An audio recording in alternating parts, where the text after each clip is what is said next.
આમ આદમી પાર્ટીના ગુજરાત પ્રદેશ મહામંત્રી સાગરભાઈ રબારીએ એક ગંભીર મુદ્દા પર પોતાની વાત રજૂ કરતા જણાવ્યું કે શિક્ષણ પર ગુજરાત મોડેલમાં એક વ્યાપાર બની ગયું છે। આમ આદમી પાર્ટીના ગુજરાત પ્રદેશ મહામંત્રી સાગરભાઈ રબારીએ એક ગંભીર મુદ્દા પર પોતાની વાત રજૂ કરતા જણાવ્યું હતું કે શિક્ષણ પણ ગુજરાત મોડેલમાં એક વ્યાપાર બની ગયું છે। વીજળીમાં ફ્યુઅલ સરચાર્જના નામે લોકો લૂંટાઈ રહ્યા છે, તે રીતે શિક્ષણમાં દર વર્ષે ખાનગી શાળાઓને ફી વધારવાની મંજૂરી મળે છે અને તેમાં પણ લોકો લૂંટાઈ જાય છે।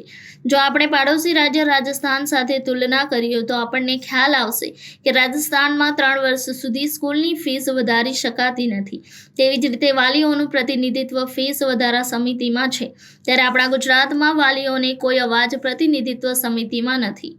મિત્રો, શિક્ષણ પણ ગુજરાત મોડલમાં એક વ્યાપાર બની ગયું છે। વીજળીમાં ફ્યુઅલ સરચાર્જના નામે લોકોને જેમ લૂંટાય છે, એમ શિક્ષણમાં આપણા પડોશી રાજ્ય રાજસ્થાન સાથે જ જો સરખામણી કરીએ તો ગુજરાતમાં ખાનગી શાળાઓને દર વર્ષે ફી વધારાની મંજૂરી મળે છે। રાજસ્થાનમાં 3 વર્ષ સિવાય ફી વધારી શકાતી નથી। એવી જ રીતે રાજસ્થાનમાં વાલીઓની પ્રતિનિધિત્વ ફી વધારાની સમિતિમાં છે, ગુજરાતમાં વાલીઓનો કોઈ અવાજ સમિતિમાં નથી। વાલીઓને ચોક્કસ જગ્યાએથી સ્ટેશનરી ખરીદવાની ફરજ ગુજરાતમાં પાડી શકાય છે, રાજસ્થાનમાં નથી પાડી શકાતી। શિક્ષણ છે ભારતીય જનતા પાર્ટી માટે એક વેપારનું માધ્યમ બની ગયું છે।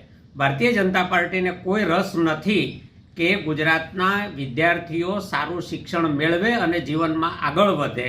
એમનો એકમાત્ર હેતુ શિક્ષણના વેપારમાંથી વધુમાં વધુ નફો કેવી રીતે કમાઈ શકાય, વાલીઓનું લોહી કેવી રીતે ચૂસી શકાય એના ઉપર છે। શિક્ષણ, આરોગ્ય અને વીજળી ભારતીય જનતા પાર્ટીના નેતાઓનો ધીકતો ધંધો છે અને એમાં ગુજરાતના વાલીઓ પીસાઈ રહ્યા છે। ગુજરાતના વાલીઓએ, ગુજરાતના નાગરિકોએ જાગવાની જરૂર છે। Bureau report, Janadesh news, Surat.